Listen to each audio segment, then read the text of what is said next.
Okay.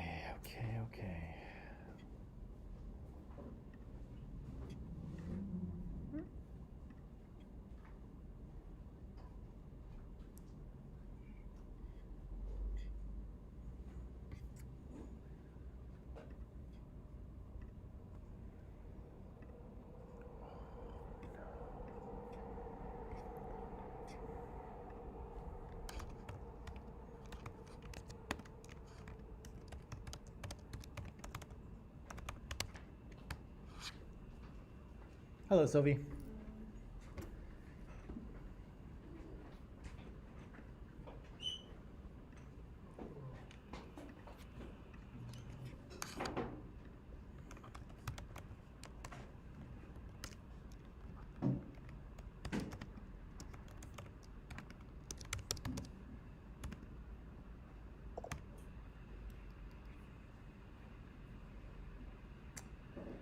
Let me see.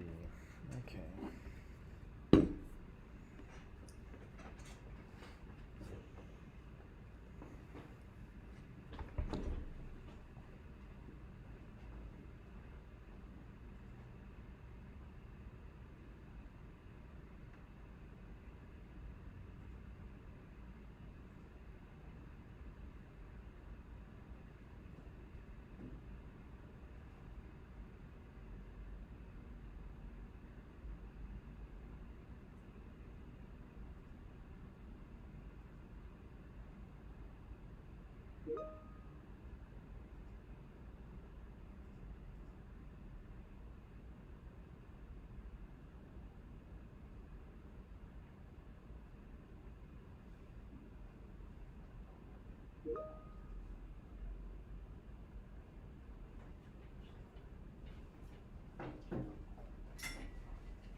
All right, people ready to go?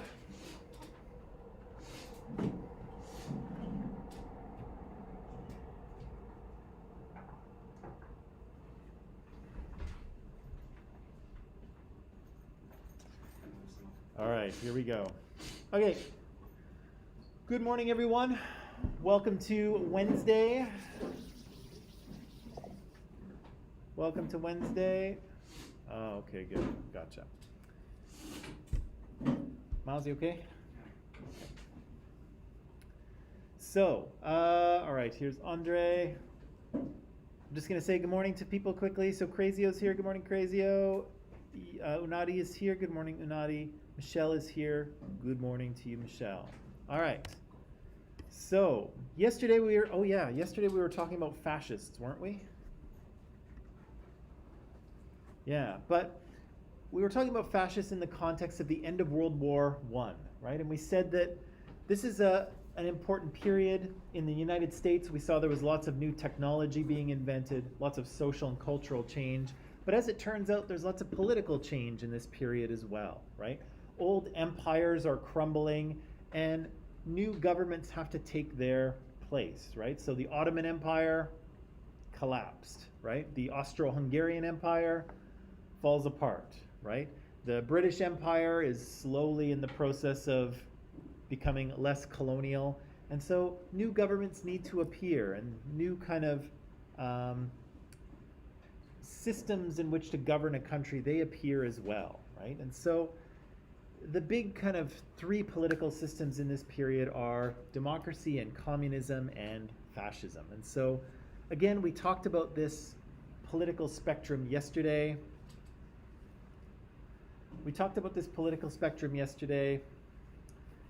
Okay, I think I need more eyes up here because it's hard to talk when everyone's kind of looking at their screen because I'm sure you're probably looking at this, but it feels like you're not, and I feel like I'm talking to no one, and that's difficult. So eyes up here if you can, okay? If you can't see the screen, you can always move a little bit closer. I promise you I am COVID-free. I'm wearing a mask. I'm vaccinated. I'm clean, okay? So I promise you I'm okay.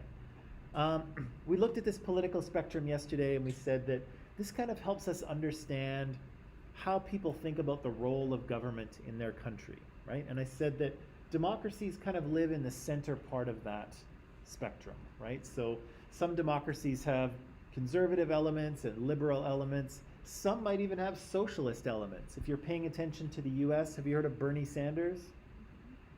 Bernie, yeah, feel the burn. Bernie Sanders is a Democratic member of Congress, or a Democrat member of Congress from the United States. He's kind of more of a socialist, actually, as are Alexandria Ocasio-Cortez and some others. They're kind of leaning over almost into some socialist ideas. But then the Republican Party is kind of leaning over into the conservative kind of camp. And so democracies kind of sit in the middle. But again, as you get further out on the extremes, you see that democracy kind of dies and you wind up with a single party or a single leader calling the shots. And so if you go out to the left, you have communism. If you go out to the right, you have fascism, right? So democracy, we know that power is with the people and the rule of law is supreme. Nobody is above the law. Communism is different, right? And we said that communism was a system that was kind of based on Karl Marx's experience of pretty significant inequality during the Industrial Revolution, right? He felt that the system where I own the factory and you all work in it all year long, but I make all the profits from your labor, it seemed like I was exploiting you, right? It seems unfair. And so Marx said that you all should share in the profits of that company, right? The means of production should be held by the people and everyone should share in the benefits, right? That was his idea. And again, Vladimir Lenin's going to take that idea and run with it in Russia, but we'll press pause on that and we'll come back to it later, okay? So we talked a little bit about communism. We introduced those terms, the proletariat and the bourgeoisie, right? You all are the proletariat in my factory. I am the bourgeoisie, the guy who owns the factory and makes the money, but I need to be overthrown. At least that's what Karl Marx says. Sophie nodded at that. She was like, yep, he sure does. Fascism, we said, was a little bit different, right? And fascism comes out of a rejection of democracy. And we'll talk about that a little bit later. We'll talk about that a little bit later and how people kind of start to lose faith in democracy, more in Germany, but definitely in Italy. The article we read, or not the article, the section of the text that we read yesterday had some very useful points in defining fascism. So I put them into this, into these lecture slides here. So, oh, sorry, yeah. No, it's the next one, here. This is kind of what fascists are kind of like, right? So it's a fascist state is one where the nation holds priority over the individual, okay? So that means that the state comes before the individual, not the other way around. And that's an important distinction on that political spectrum as well, because in the center, in a democracy, the people, the individual person comes first, right? I have Canada's Charter of Rights and Freedoms says that I have certain rights and they cannot be taken away for almost any reason, right? The good of Canada doesn't come before my individual rights. The government can't just take my rights and say, sorry, it's for the good of the country, right? They can't really do that. And so here in a democracy, the rule of law is on top, and the individual comes before the state, right? We look after individual rights at the expense of the state. But in a fascist system, it's the other way around. The state comes first, right? The state comes before any individual, okay? Does that make sense? Yeah? I think that with the 1920s, You, Even right now, with the technology, and also the quality, I guess it will not be better, but it will be way better than this. if the 1920s happened today, No, it never happened. if it never happened, Yeah, and all those technologies never existed. All these new government systems never existed. yeah, it's a hugely important period of history for kind of the modern world and kind of the Western world. So, kind of like Western Europe and North America, all kinds of things happen, right? And it's like, how do you, if you think about the 20th century, how do you think about the history of the 20th century? Can you imagine it without fascism? Like no Nazi Germany, no Hitler, no World War II, no Cold War, right? Because there's no communism, there's no Russian Revolution, there's no Soviet Union, there's no Cold War. There's probably no communist China either, because communist China gets their ideas from what's happening in Soviet Union, and they get a lot of support from Soviet Union. With no Soviet Union, what happens to China? It's a totally different world, right? It's like I cannot imagine, if the 20s didn't happen the way they did, I don't know what this world looks like. It's just these events are so important, it would change everything. It would completely change everything. Yeah, they're huge, absolutely huge. Yeah, so the nation comes before the people, right? And so people's individual rights within a fascist system, they are at the discretion of the government.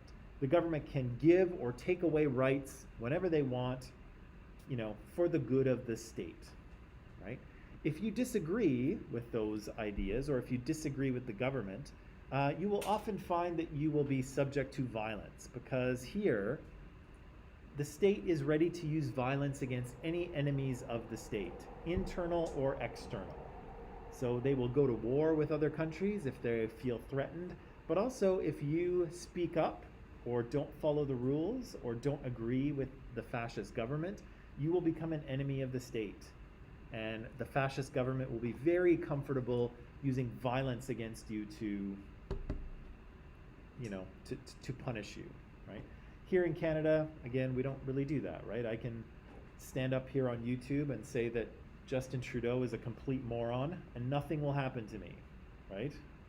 But in a fascist system, if I try that, that will, at the very least, I will probably get a talking to from a government official, right? And so, yeah, fascist systems have kind of a different power structure. And again, in a democracy where the rule of law is greater than anyone, in the fascist system, it's the leader and the state. They are above the law, right?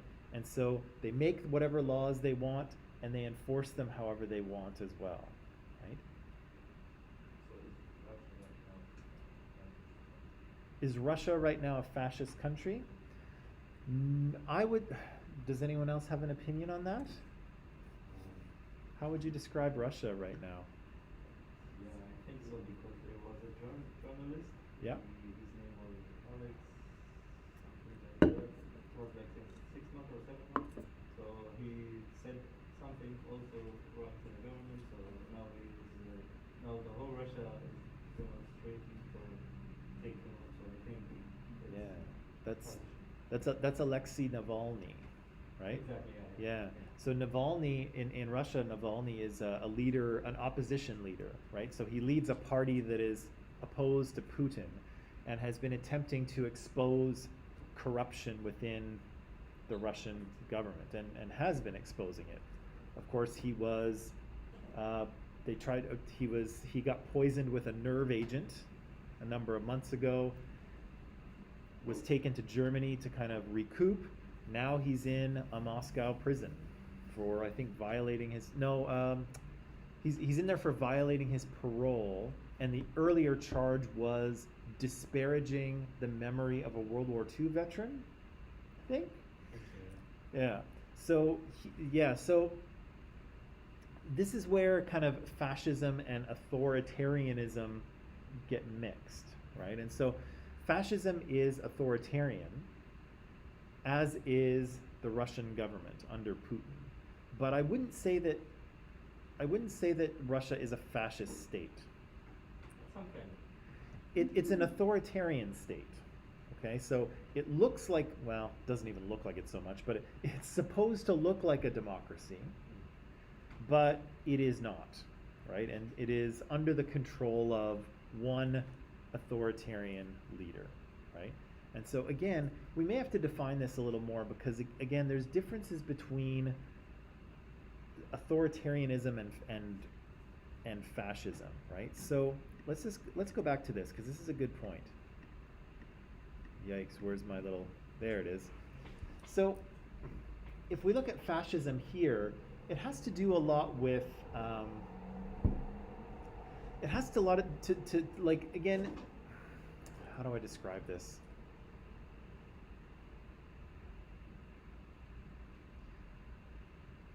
The fascist is kind of an authoritarian government that comes to power by promising the people that he will make them great, right?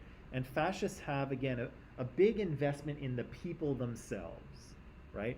So it's not really so much about the state or the country, it's about the people, right? Defining who those people are and raising them up to be, glorious in some way, okay? And so I don't know, this is where I don't know that Putin is really like that. He's a proud Russian, right? He's proud of his country, but it's not. He doesn't focus so much on the people in that particular way, right? Not in the way that, say, Hitler was interested in the German race, right? The Aryan race, and sort of trying to sort of create and purify that race and make Germans, the greatest race ever to exist, right? That's kind of not what Putin's about, right? He's in charge of Russia. He's very patriotic. He's a proud Russian, but he's more of an authoritarian, right? So he tells people what to do, and they do it. And if he doesn't like it, you're in trouble, right? Even if you are a journalist or an opposing politician or whoever you are, he will use violence against you if he can. Same like the dictator. Yeah, he's a dictator that is controlling a democracy. He is also supporting another dictators from another country. Indeed. One is my country, Ukrainian and Belarus. Yep. There is a lot of, so I think he's like dictator, but he's saying no, I'm not dictator. Yeah, it's true. He does act in a dictatorial fashion, and he does support other dictators as well, or people who would like to be dictators.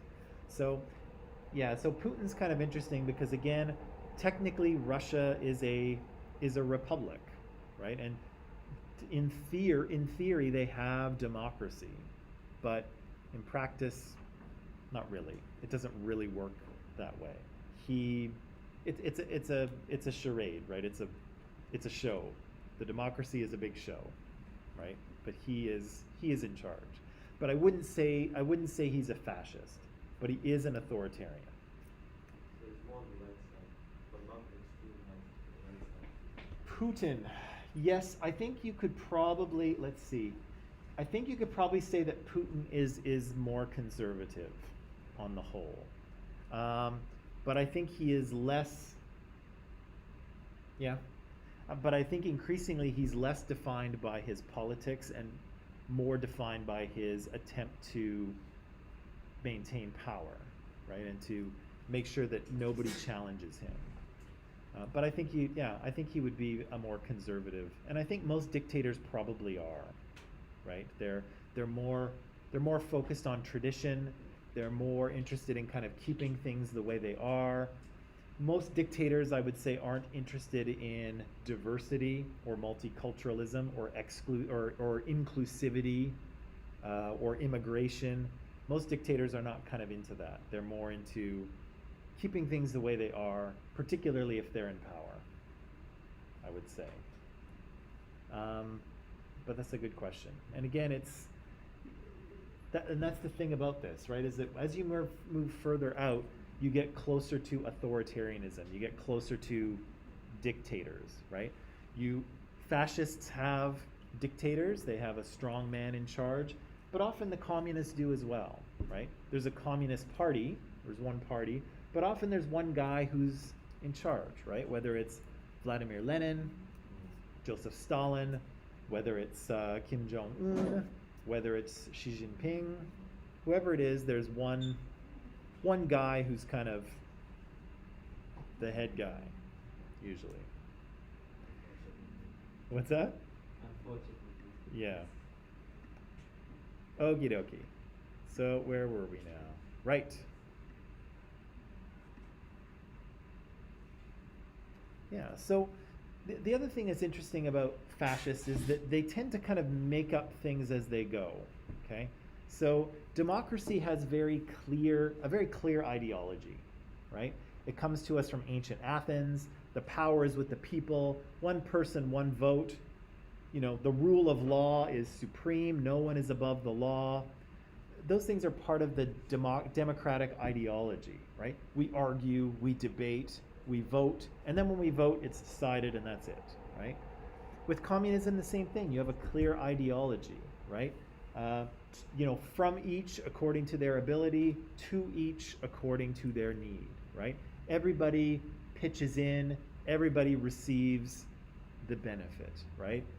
We're all equal. We're all people of the state, right? Communism has a very clear ideology, but fascism usually doesn't. Fascists make it up as they go. And I think it said in the article yesterday that it was like action for action's sake, right?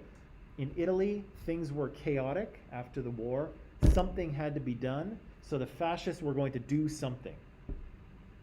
Because that's what was important, right? Didn't so much matter what they were going to do. Somebody had to do something.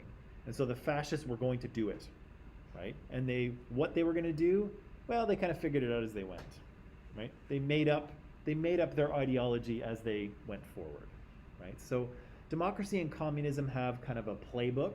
They have a rule book of how they work. Fascists tend to just kind of figure it out as they go, right? And they make up rules that, you know, that make sense to them at the time. Yeah, and the other thing I said is that there's this very common story that fascists use. Once we were great, now we aren't, right? Something happened, somebody screwed us over, or some, you know, natural catastrophe happened, but I will make you great again, right? That's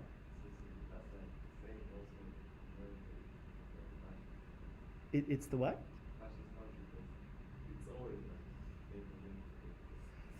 Yeah, well, that's kind of why, that's in part why I'm saying it, right? Because that was a very fascist-y thing to say, right? Although, you know, a lot of politicians promise that, right? A lot of politicians promise that, oh, well, things will get better, right? Elect me, I will make things better for us. So that's normal. But this kind of, you know, great to not great to great again, that's a very common thing for a fascist to say. Yeah, so we talked about this guy. He looks like one of those Easter Island statues a little bit. We talked about this guy yesterday, right? Benito Mussolini. And so again, he's Prime Minister of Italy in the 20s all the way through to the 40s. And he will establish a dictatorship. And so Italy will be a democracy before this, but he will take sole control in 1925. We read this little section of the textbook. I asked you to answer these 3 questions.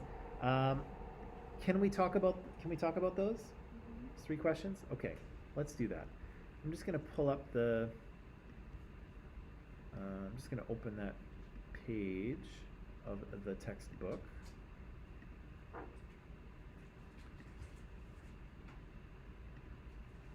So you can see the questions.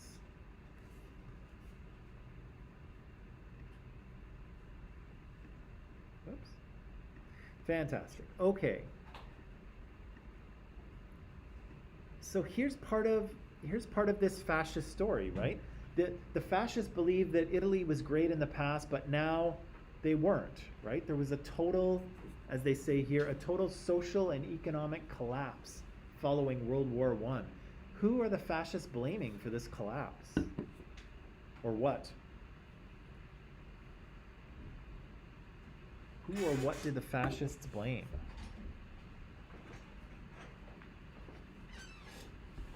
I'll give you a minute to sort of scan it over because I know we haven't looked at it since yesterday.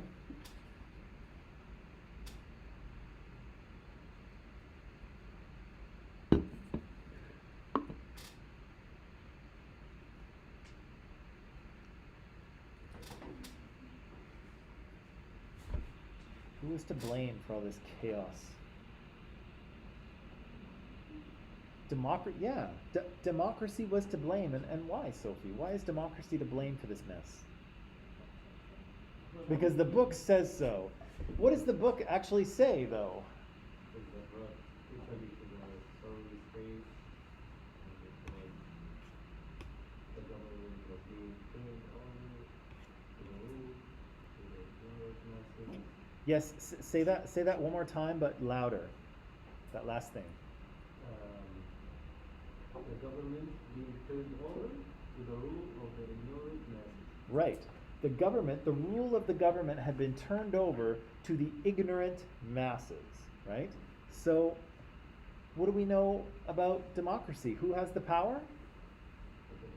The people do, right? But the fascists are saying, yeah, but what if the people are idiots? Right? If you give power to the people, but the people don't know what they're doing, you're going to have chaos. You're going to have disaster, right? Which is exactly what Italy has. And so, yeah, the fascists believe that democracy is the problem. People are given the power, but people don't really know what they're doing. They don't know how to run a country, and so, yeah, you have a disaster, right?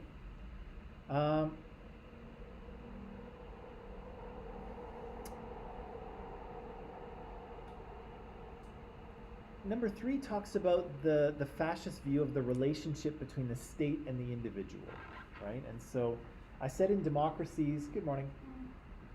I said in democracies that the individual comes first, right? We have rights. We have rights that cannot be taken away from us, right? Even if you try to, commit a terrorist act against Canada, let's say, if you manage not to get shot by the police in the what am I trying to say? If you manage to be arrested, then you will be tried fairly, right? You can commit the worst crime ever, and the laws will still apply to you. But here, the fascist view of the relationship between the state is different, right? The state comes first. The individual comes afterward. So, what do you think are the advantages of such a position?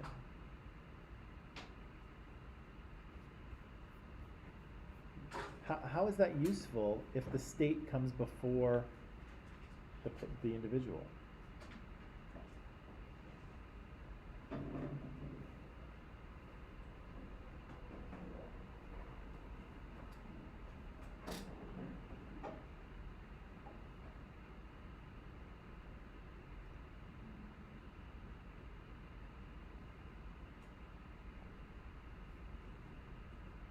I don't know, if you're trying to run a country, so let's just imagine you're all dictators of a country, individual rights are a pain in the butt, aren't they?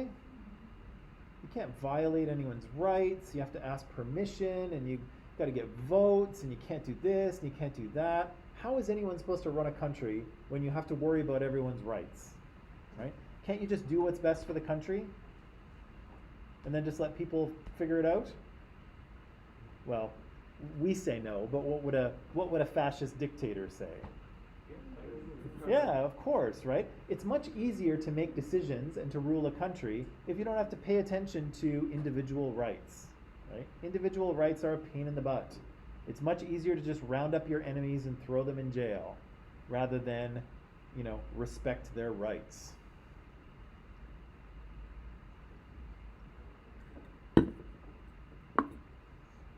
But of course, what are the downsides of that? What are the downsides of putting the state before the individual? Less freedom. Less freedom? Yeah, For the exactly. people. What's that? For the people. Yeah, less freedom for the people, right? What else? What are downs? There's no democracy. Um, Freedom is like so there is no freedom, there is no democracy. yeah. Well, your freedoms are not guaranteed, right? You may have a freedom to do and say something today, but if the government changes their mind tomorrow, you may not have that freedom anymore, right? And so your freedoms and your rights are always subject to whatever the government feels at the moment, right? The government feels that they don't want you to have this freedom anymore, whoosh, gone, right? No debate, no voting, no discussion. It's just gone. Suddenly, tomorrow night, nobody's allowed out past 8, right? No vote, nobody got to talk about it. That's just what it is, right? And so, yeah, and does that seem like a comfortable way to live? No, right? It seems to be much more comfortable when you know what your rights are and you know that they cannot be taken away from you, right?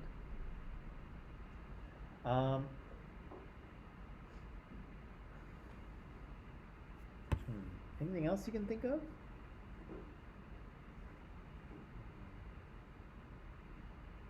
Advantages or disadvantages?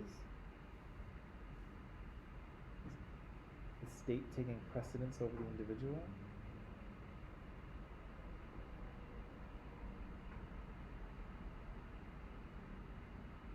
Okay, let me ask you. Let me put something else in front of you here. Let me put something else in front of you. Now, I think Andre, you were just talking about this idea, right? When I said that I will make us great again, and I phrased it that way for a reason, but it did ring a bell. And so, when you were reading about Benito Mussolini, did he remind you of any political leaders? And my question, of course, is: did he remind you? Did he remind you of this guy? Yeah. Yeah? Why? What's that? How might Benito Mussolini and Donald Trump be similar? Same ideology. In what way? Since they want to kind of rebuild the country. Right? So they use kind of the same story, right? We were great. Now everybody's taking advantage of us, laughing at us. We're the laughing stock of the world. But MAGA, right? Make America great again, right? So they use kind of a similar story, these two guys. What else is similar about these guys? They look alike. What's that? They look alike. They look alike? I don't know. They're Musa- both old, ugly white men. Mussolini looks like a bit of a potato. Donald Trump looks like an orange. I don't know. It's comparing oranges to potatoes. What else? Look at the article, or not the article. Look at that section of the text and see if there's other things that seem familiar about these two guys. There are more similarities than that. They believe that the state was organic and they had a life of its own. Fascists certainly believe that, and Mussolini did. Do you think Trump did? So Trump believed that the government that described the total control of the He did assume that he had more power than he really did in some cases, right? What else? Now think of their backstory. Like look at where Benito Mussolini comes from before he becomes the leader. His personal life story.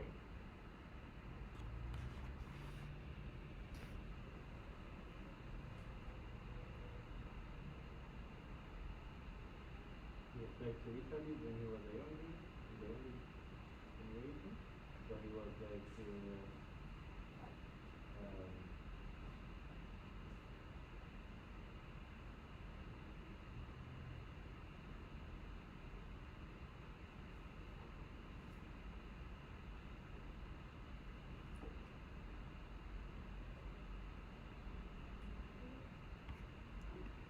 Let me see here.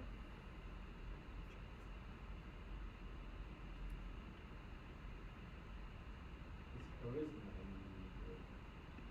and Giovanni grew in the masses. So his charisma was like he was dumb. He was dumb? Like he wasn't like so clever. Yeah, okay. So here we have Benito Mussolini, who's maybe not the most clever, but he's a charismatic speaker, right? He gets in front of a crowd and he knows what to do with that crowd, right? And is Trump like that? Not for everybody, but a lot of people show up to see him speak, right? So people are listening to him. What about this thing here that they say?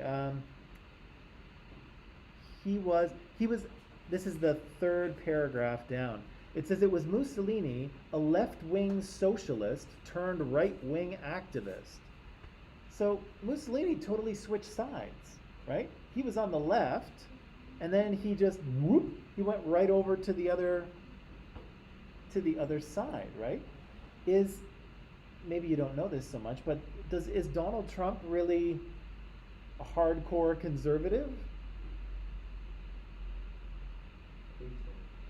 Well, he's a member of the Republican Party for sure, but he doesn't really have a strong ideology. He kind of just does whatever he wants, right? And so if you look at some of the things that he suggested over his presidency, some of them are kind of right wing and some of them are left, right? And so, like, politically speaking, he's kind of all over the map because again, he doesn't have a strong political commitment.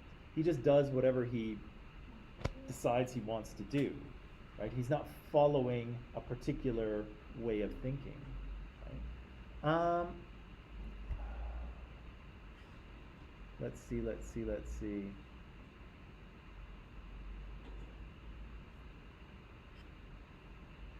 Yeah, so we've got these two guys that are kind of, good public speakers, maybe not the smartest. Maybe they have, not a strong political ideology. Oh yeah, and I think it mentioned that that Mussolini was an actor in the past, wasn't he? Didn't they mention that? Did they say he was an actor? Yeah. Oh, But Donald Trump was Donald Trump was an actor, right? He played a successful businessman on TV, which of course. also a boxer. Who? Donald Trump. A boxer? I saw him one time on the TV that he was also there, like supporting another boxer. This must have been a long time ago. Maybe. I don't know. I saw him I can't imagine him doing anything athletic. Anyway, and then this last one I think is true of them as well, right? That they both kind of had this view. They both had this view of the world that, they felt that they had been wronged, right? And that they were going to get revenge on the people who wronged them. And certainly Trump was like that, right? If you said a bad word about Trump, he was out for revenge, right? And Mussolini was like that too, particularly where Italy was concerned. So this is what I want to ask you here. So, should we see Donald Trump as a fascist? He is similar to Mussolini in some ways. he definitely did want to take more power in the US government than he was allowed to take. He does use the same fascist story about, I'll make you great again. And arguably, he incited his followers to overthrow the election result and, maybe even overthrow the government, right? That was on January 6th when everyone stormed the Capitol. So, is he a fascist? I think when he was like feeling I'm losing here, he started to show his You think he leaned over towards the right? yeah, some kind of like because he was like losing and don't know what to do, so he tried the best. But that was unfortunately uh,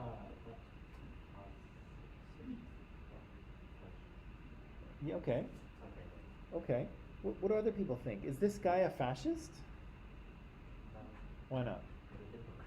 He's a hypocrite? Okay, why do you say that? Because he does anything he says. He just does it on temporary things. Like, yes, he leads towards the fascism, but I don't think it's all stunt. Like, it's not really.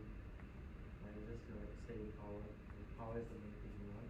Right? And like, fascism is just a way to appeal to his, I want to say maybe 90% of his audience. Right. 90% of his supporters. But So- he knows how to speak. So- That's all he does. So you think it's all talk, Yeah. right? It's all he just says and does what he says and does in order to maintain power. He's a good businessman, and to him, like, the presidency was all just a business to him. Right. How I see it. And he was just telling America what they wanted to hear. So it was all a scam for him is what you're saying. It's all a scam? Yeah. Okay. Sophie, what do you think? You think he's dumb? Well, maybe. But I mean, how does a dumb person wind up being the president of the United States? The power and money. He's got the power and the money and what? There's a lot of dumb people there as well. Yeah, okay, that's fair. Fair. But is he so he's not a fascist. He's just an idiot? Okay. Andre? Is it the one who's left to right? Mussolini was writing for I think a left-wing newspaper, and then he jumped to the right and formed a fascist party. For Donald Trump, I said that a lot of his policies and things that he says are not kind of strongly one way or the other, right? Some of them are kind of liberal ideas, some of them are conservative ideas. He doesn't have a strong kind of ideology that guides him. It's just kind of his own ego, basically, that guides him. What do you think? Fascist or no? Right, Right, but not that. but not fascist? Mostly. Yeah. I mean, not officially. Yeah. Well, and true, not officially. I think it's kind of in the middle, but on the right. Yeah. In the middle. Yeah. Middle but the right, but not Maybe conservative. not way out there. Okay. I would like to, again, as you can see here, use our critical thinking to come to some kind of an agreement or some kind of a decision on this idea. Is he in fact a fascist? Are we dealing with a fascist who is just trapped in a democratic government and couldn't really be a fascist? Or are we dealing with someone who wasn't a fascist, right? That he was a hypocrite, or he just told people what they wanted to hear, or he was a moron, or whatever, right? Are we dealing with a fascist here or not? And again, I feel like this question was more important when he was in office. Now he's out. But, in another couple of years, he may be running again. And we may have to deal with this guy again. I don't know how he's gonna function without Twitter, but I'm sure he'll figure it out. I think he's still. Yeah, they blocked him. Yeah, I think I think it's a, is it a lifetime ban? Yeah. Yeah, I don't know, that must be hard for him. He used to tweet like 50 times a day or whatever it was. I wonder how he gets all his thoughts out. Maybe he has a diary now. Dear diary. He went back to MySpace. Some manager for him. The failing New York Times. Okay, so when we come back, we're going to take a little break now. When we come back, we will figure this question out and see if we can use our critical thinking skills to determine whether or not Trump should be thought of as a fascist. Okay, so take a break, then we'll do that.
All right, so the question was, is he a fascist, right? Lots of people were arguing one way or the other. Lots of people like to just call people fascists anyway because it's a good zinger to use. But is he a fascist? So this is what I want you to do. I have 2 articles for you, and they're very short. They're less than 2 pages. So they're just a quick opinion piece from 2 articles. And the first article is called, "Is Donald Trump a Fascist?" Spoiler alert, there's going to be an argument in it that says that he is, okay? The second article, as you can clearly see, has another argument in it saying, no, Trump isn't a fascist and democracy isn't dying, okay? So we have 2 arguments here from 2 opposing points of view on that question, right? Yes, he is a fascist. No, he is not. Here's what I'd like you to do. I'd like you to work in pairs, okay? So partner up with someone near you or maybe not near you. And I want you to read both articles. Shouldn't take too long. They're both easy articles and they're, as I mentioned, they're quite short. What I want you to do is figure out their argument, right? So remember when we talked about critical thinking, arguments have a conclusion, a thing that the author wants you to believe, and then if they're making a good argument anyway, they should give you supporting premises. They should give you reasons to believe that that thing is true. So I want you to figure out the argument in each paper, and then determine if it's a logically sound argument. Remind me again, how do we do that if we have an argument? How do we figure out if it's logically sound? 2 things. Right? And what about the supporting points? Does it relate to the argument? Right? So are the premises logical support for the conclusion? And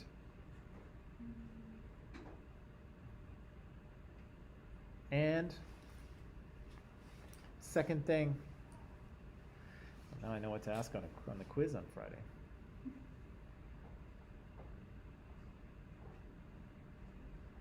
And the premises have to be true, right? You can't make a good argument with premises that are not true. So the premise has to logically support the conclusion, and the premise has to be actually true. Remember back a week or so ago, I made an argument that cats make better pets than dogs. And one of my premises is that cats are less expensive than dogs, right? And so we looked at that and we said, okay, well, that's a reason why someone might prefer a cat, because they're cheaper. And we all kind of felt that it was probably true that, that maintaining a cat was cheaper than maintaining a dog.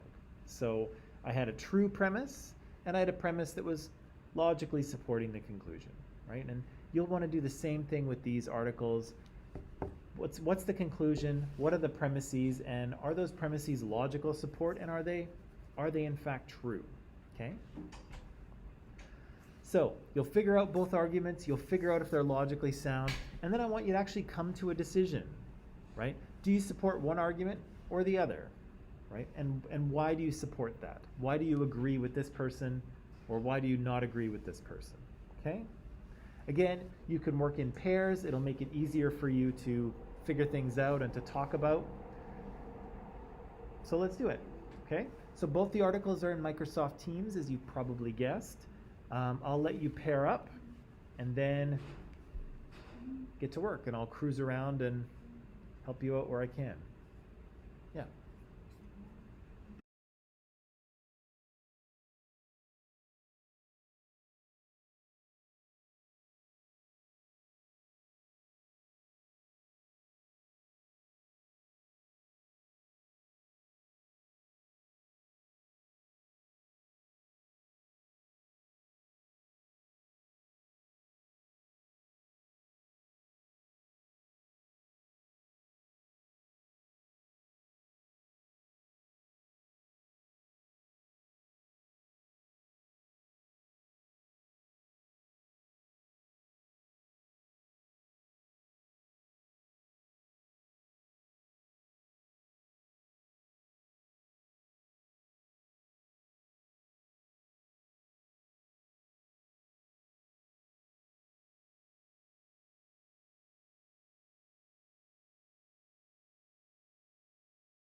Okay, good people. So let me just interrupt you here if I may. So we have about 5 minutes left, and so I thought maybe we could just try to flesh out what at least one of these arguments is about. Okay? So I think I could probably say, I think you all have grasped that the conclusion of one of these arguments is that, yes, Trump is a fascist, right? That's all, that's pretty evident, yes? Yeah. Okay, so let's say that that's the conclusion of one of these papers, is that yes, Trump is a total fascist. Why should we believe that? What are some of the premises that the author uses to support that idea? Fascism is a state of mind. Okay, so he's kind of coming at it in terms of fascism is a state of mind. So what kind of state of mind or what kind of ideas or thoughts do fascists have? Power. Power? Okay, what about power? I'm not big power over the top.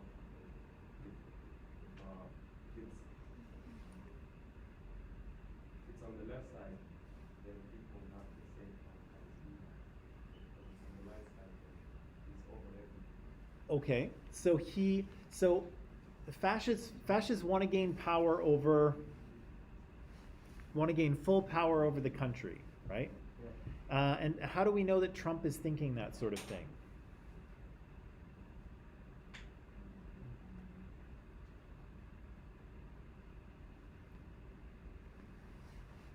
Or if you have something else, give me something else that you have. Why should we believe that Trump is a fascist?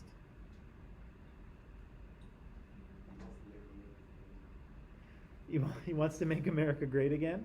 Is that now? I kind of said that or implied that, but does the article say that? No? Okay. So let's put that aside because that was my own personal little thing. But let's see what the article is arguing here.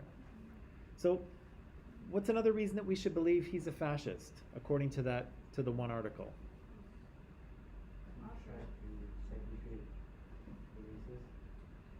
He's trying to segregate races? In what way? By calling Mexicans rapists and wanting to build a wall and stuff. Okay, so fascists tend to be anti-diversity, right? They tend to be anti-multiculturalism, and Trump he's on record as saying racist things. He's trying to build walls to keep immigrants out. He's putting people in camps, right? So, yeah, these are kind of things that fascists do, and here Trump seems to be trying to do them, or at least talking about doing them, right? What else? Why else might we want to believe that Trump is a fascist? Him trying to undermine the democratic norms. Oh, right. So fascists are usually anti-democratic, right? They don't like democracy. And we read that, right? Mussolini's fascists said, no, democracy is to blame for, the state of Italy in 1920. So here, how has Trump kind of indicated that he's anti-democratic? Right. Yeah, well, that's everything. It was the example used in the text. True. Everything is tweets with him. Yeah, how has he been anti-democratic?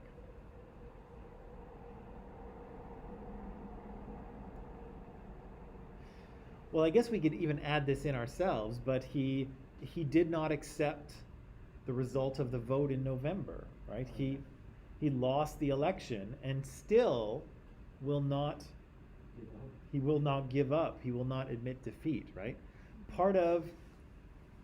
This is the last thing I'll say. We will have to come back to this tomorrow.